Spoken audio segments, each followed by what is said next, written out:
This is not breaking news. This is not a scandal. This is not about one person. This is about something quieter, more dangerous, something that only exists as long as you believe in it. At a precise moment today, a line was crossed that cannot be uncrossed. Not with outrage, not with hearings, not with time. Most people didn't notice because when systems fail at this level, they don't collapse loudly. They hollow out. What failed was not a rule. It was not a norm. It was the assumption that the final referee is untouchable because it is incorruptible. If that assumption breaks, everything downstream changes shape. Law, markets, elections, consent. Stay with me. Subscribe if you haven't. You will want the full chain, not the headline. Because what happened today is not the story, it's the mechanism being exposed. And once you see the mechanism, you can't unsee it. And that's where this actually begins. Here is the mistake almost everyone makes. They think power lives in people, in offices, in names you recognize. It doesn't. The system you live under is controlled by something far more fragile. Belief. Belief that decisions are made through process. Belief that outcomes are constrained by rules. Belief that even when you lose, the game was real. That belief is the operating system. Courts don't enforce their rulings. They don't have agents. They don't have weapons. They have compliance, and compliance is voluntary. Once that becomes optional, authority becomes theatrical. Robes become costumes. Opinions become suggestions. What truly governs the system now is not ideology or partisanship. It is credibility velocity. How fast trust collapses once doubt becomes plausible. And doubt no longer needs proof. It only needs delay. That's the shift. Quiet, technical, lethal, because when legitimacy erodes slowly, people adapt. They normalize. They excuse until one day, enforcement fails everywhere at once. And that slow failure didn't start today. Today just made it visible. And that visibility is the accelerant. There was a time when corruption looked different. It was clumsy. It leaked. It left fingerprints. Before, the danger was exposure. Now, the danger is normalization, because the most consequential change didn't arrive with a vote or a ruling. It arrived with a shrug.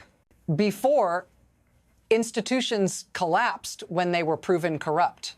Now, they survive by making corruption disputable, plausibly deniable, technically ambiguous, endlessly debatable. The shift was slow, almost polite. First came conflicts reframed as misunderstandings. Then ethics violations became paperwork errors. Then evidence became context dependent. And eventually, proof itself became negotiable. This is not moral decay. It's mechanical evolution. A system learning how to absorb scandal without triggering reform. How to stretch accountability until it snaps quietly. You didn't wake up one day without a referee. The referee just stopped being final. And once finality disappears, power redistributes. Not upward, sideways toward whoever can stall longest, whoever can confuse most effectively. That's the environment we're in now. And it sets the stage for what happens when the system finally meets a shock it cannot minimize, which is where this stops being theoretical. Then the shock arrived. Not as an allegation, not as a leak, but as a recorded artifact. Audio doesn't argue. It doesn't imply it doesn't care who you are.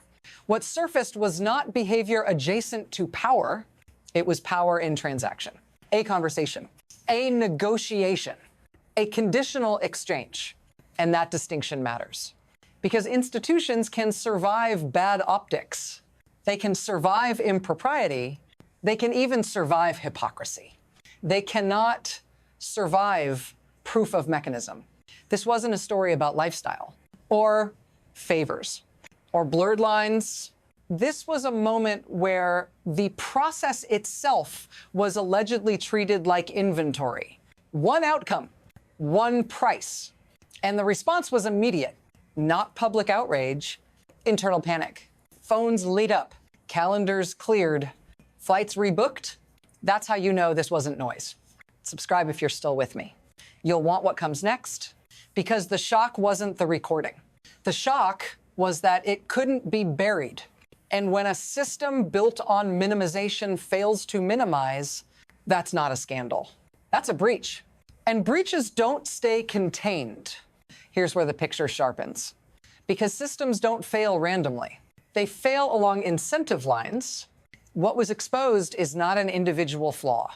It's an efficiency, a method that turns influence into insulation, money into distance, distance into immunity. This is how the mechanism works. At the top, decisions are abstract.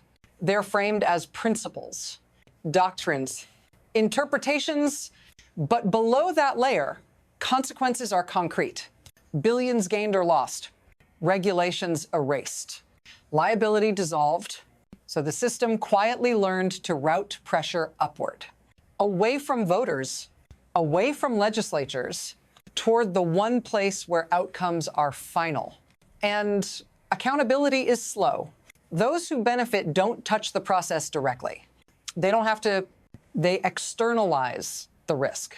The institution absorbs it, the public absorbs it later. And when the damage arrives, it's diffuse, hard to trace, easier to argue about than to reverse. That's the brilliance of it. Nobody has to break the law loudly, if enforcement itself depends on trust. And once trust is optional, so is restraint, which is why this didn't end with exposure. It escalated. Now everything speeds up. Not because people panic, because systems do. Statements get shorter, silences get louder, language gets defensive. Experts appear. Then counter-experts. Then experts about experts. Authenticity becomes a battlefield. Was it real? Was it altered? Was it generated? Was it contextual? Every hour without resolution does damage. Every denial buys time. Every delay compounds doubt. And the institution freezes. Cases are still on the calendar, briefs still filed, arguments still scheduled, but authority hesitates because a ruling issued under suspicion isn't just challenged, it's ignored. Governors pause, lower courts stall. Compliance becomes conditional. This is the dangerous phase, not collapse, drift. A system moving forward on paper while legitimacy drains underneath. No alarms, no shutdown, just a growing gap between decision and obedience. And here's the cliff. Once people learn they can wait out the law, they start doing it everywhere. And when that spreads, it doesn't stop at one institution. This is where it reaches you. Not as theory, not as constitutional trivia, as friction. You feel it when a ruling no longer settles anything. When a decision doesn't end the argument, when enforcement depends on who agrees, you start asking different questions. Not, is this legal, but will this hold? You hesitate, so do businesses, so do states, so do courts beneath the court. That hesitation has a cost. It slows hiring, it delays investment, it freezes action, and you absorb that delay quietly through prices, through uncertainty, through decisions postponed indefinitely. This is what legitimacy pays for, not justice in the abstract, stability in the real. Subscribe if you're still here, because this is the part that doesn't make headlines. When trust erodes, the burden shifts downward. On to people without lawyers, without leverage, without time. You don't see the system failing. You feel it stalling. And once enough people adapt to that stall, the system learns something dangerous, that it can keep going like this, but it can't. And that's what the next layer reveals. This is the moment it stops being domestic, because legitimacy doesn't stay inside borders. It's traded, priced, modeled. Other governments watch closely, not for morality. For predictability, treaties rely on courts. Markets rely on enforcement. Alliances rely on the assumption that outcomes mean something tomorrow. When that assumption wobbles, capital reroutes, contracts get hedged, decisions get delayed across continents. You don't see a headline that says confidence withdrawn. You see currency volatility. You see risk premiums spike. You see quiet reclassification from stable to uncertain. And uncertainty is contagious. Once one system proves its referee can be questioned, others start testing their own limits. Not openly, strategically. This is how erosion spreads. Not through collapse. Through imitation, no one declares the rules optional.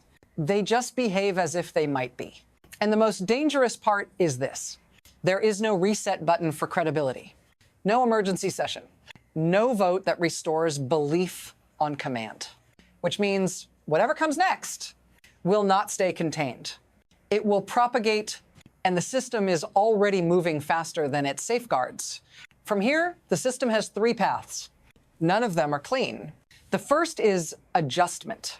The institution absorbs the damage, procedures tighten, silences close ranks, credibility is patched, not restored, function resumes, but something essential is gone. The assumption of neutrality becomes conditional. People comply, but they watch differently. The second path is erosion. Nothing decisive happens. No clear resolution. Doubt lingers. Rulings are issued. They stand on paper, but each one costs more to enforce than the last. Compliance fragments, state by state. Case by case, the law still exists. It just travels slower. Then there is rupture. This is not chaos. It's refusal, a moment when a decision is ignored openly. When authority is tested publicly, and the test succeeds. At that point, the precedent isn't legal. It's behavioral. Others follow. Not because they want disorder, because the risk has shifted. Which path emerges doesn't depend on outrage. It depends on timing, on hesitation, on how long doubt is allowed to operate without closure. And here's the unresolved truth. Systems rarely choose their future. They drift into it, and drift accelerates faster than reform. This is where I don't reassure you, because reassurance would be dishonest. What you are watching is not a scandal burnout. It's a stress test revealing what was never reinforced. The system assumed trust would always refill itself. That credibility was renewable. That belief was automatic. It isn't. Once people learn that final authority can be questioned, they never forget it.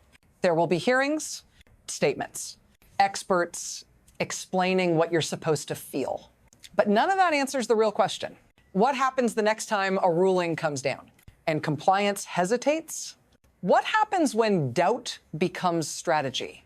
If you want comfort, you won't find it here. If you want clarity, stay. Subscribe. Follow the next update. Because this story does not end with a vote or a verdict.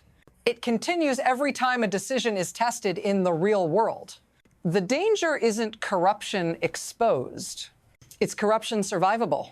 And once a system proves it can survive that, the rules change without being rewritten. Pay attention to what happens next. Because whatever holds or doesn't will define how authority works from here on out. I'll see you in the next one.